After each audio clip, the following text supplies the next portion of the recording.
We did, after all, manage to go through 5 witnesses. How many witnesses does the defense wish to present to defend the Chief Justice? Your Honor, we had originally about 14, but we have trimmed that list down, considering your public announcements that you would like to finish the trial sooner. As a result of which, I believe we'll be down to about 5 or 6 witnesses, Your Honor. Actually, we narrowed down already the number of articles of impeachment to be considered. And as far as Article 7, Article 3 are concerned, these are matter of public record. No? So the only matter that will require the presentation of evidence will be Article 2. Precisely, Your Honor. And if I'm not mistaken, the remaining witnesses all pertain to issues pertaining to Article 2. Precisely. Except for the subpoena issued to the good Secretary of Justice, Mr. President. Well, Mr. President. The court will not anticipate how the defense will defend the respondent Chief Justice. Thank you, Mr. President. But I hope you understand that the Senate cannot afford also to prolong this case because the legislative agenda of the nation is affected. To be sure, Mr. President, you have our assurance that we do not wish to burden the Senate by delaying it in any way. It's not a burden to us. It's Thank you, a burden Mr. to the President. nation.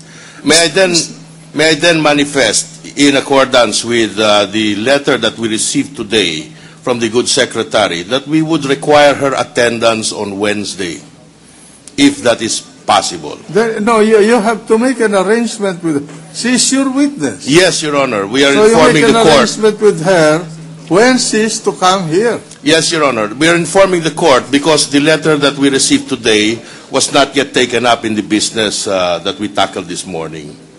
So we will make that arrangement, Your Honor. All right. So you're asking for a continuance? Yes, Your Honor. How about the prosecution? Yes. Good. Mr. President, we have no objection to the pleasure by the defense. We have no objection. We just want to ask Mr. President if the defense is willing to name the 5 or 6 witnesses they are going to present. Mr. President, may we recognize Senator Jingoy Estrada to make a manifestation and pose an interjection on the question of the prosecution. Thank you, Mr. if I may, Mr. President. Mr. Consul, instead of cluttering this court, to borrow the words of the Senate President, instead of cluttering this court with witnesses who are impertinent, immaterial, or irrelevant to these proceedings, I suggest that you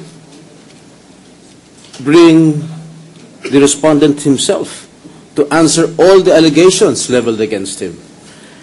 And if the Chief Justice will appear, the judges, the impeachment court will be very, very happy to hear his side. At doon pa lang, pagka marinig na namin ang side ni Chief Justice tungkol sa mga allegation nila, doon pa lang siguro makakapagbuo na kami ng desisyon kung ano ang didesisyon namin. Just to give you a classic example. During the impeachment case of former President Estrada was waiting to be summoned by this impeachment court. He was daring to appear before this impeachment court dahil according to him, wala siyang tinatago. Ngayon, kung talagang walang tinatago si Chief Justice Corona, bakit hindi lang siya ang dalhin niyo rito para siya mismo ang sumagot sa lahat ng mga allegation nitong prosecution panilaban kay Chief Justice Corona? Pati yung 10 milyon na naiulat, nailathala sa dyaryo, sagutin na rin niya kung talagang totoong mayroon $10 million dun sa bangko ni Chief Justice. Para kung sa gayon, matapos na kagad itong impeachment trial at makapag-render na ng desisyon kagad. Hindi yung katulad ng mga witnesses na pre-presenta nyo dito. Hindi naman kailangan. Pwede naman i-stipulate ng prosecution panel yan. You are just wasting the time of this court. Mr. Counsel, if I may, ako ayoko makialam kung i-presenta yung Chief Justice. Pero sa amin, mas makakabuti, and I reiterate yung mga sinabi ng mga kapwa ko senador, na dalhin nyo na si Chief Justice dito, i-presenta nyo na siya rito para malaman na namin kung ano talagang buong katotohanan niya yung mga yan. Well, thank you for that admonition, Mr. Senator. But this is an impeachment proceedings, and notwithstanding the character of the proceedings, Your Honor, due process should still be observed. What are the charges against him? That he had amassed properties which he did not declare in the SAL. Is that impeachable? That he has accounts which were not reflected therein. But we have witnesses, Your Honor, to testify that there is no such violation. And even if there is, it may not be considered as violation because they are not impeachable in character, Your Honor. We may not agree with him, but let us give him the opportunity to present witnesses to support that. He is the Chief Justice of the country, Your Honor. And out of respect, we should at least give him some consideration whatsoever, irrespective of the nature thereof.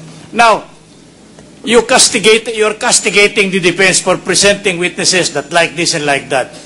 We have presented only 5 witnesses, Your Honor. And they are very, very important to our defense, Your Honor.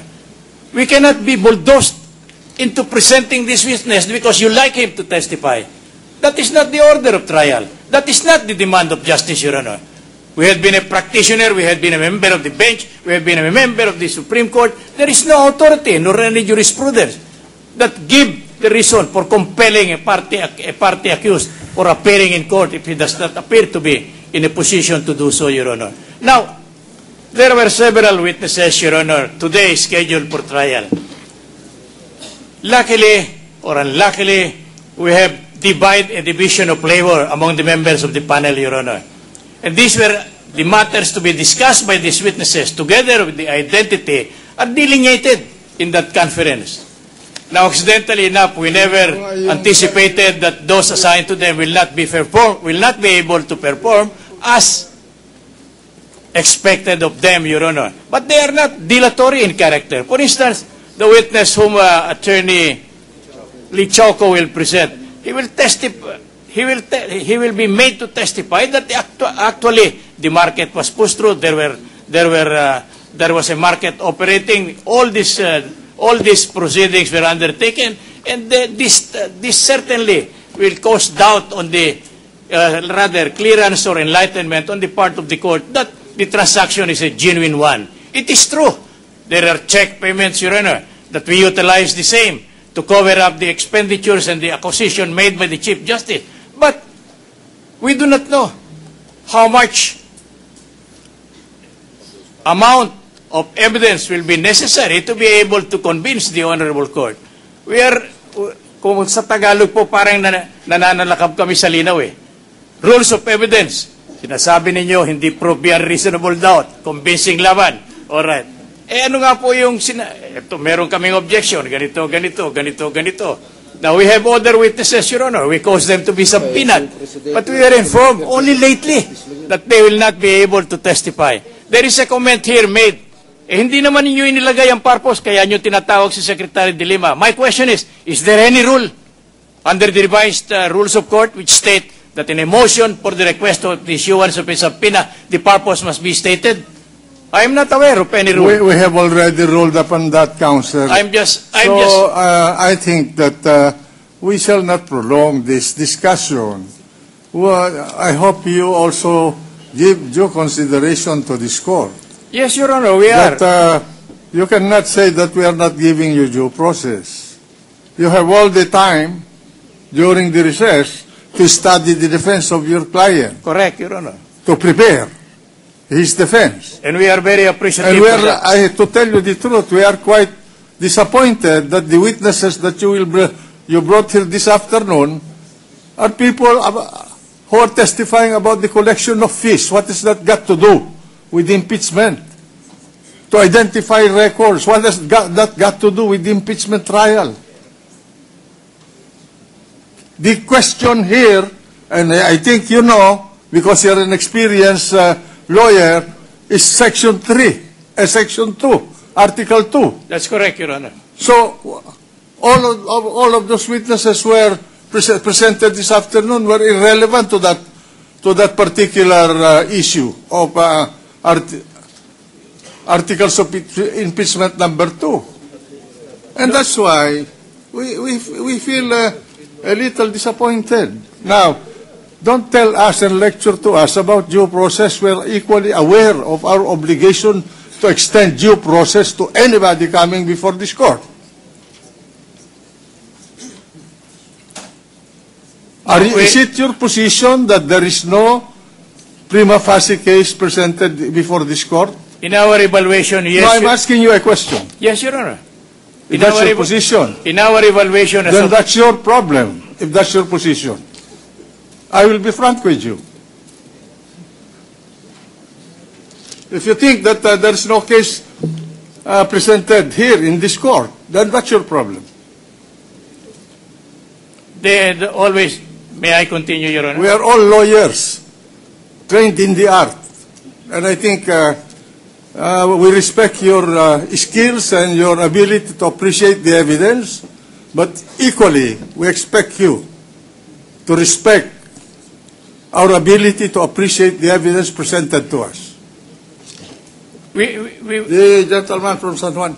Mr. President, I take note of the statement of the Chief Defense Counsel that I was admonishing the Defense Counsel. Mr. Counsel, I am not admonishing you. That was just my humble recommendation to let the Chief Justice appear before the impeachment court.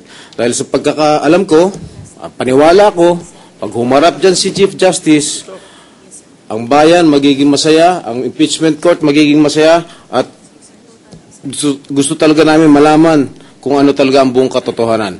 And in fact, I am not castigating you. I am just merely voicing the sentiments of my colleagues here, Senator Judges. Yun lang po, Mr. President. Thank you. Thank you very much, Mr. Senator.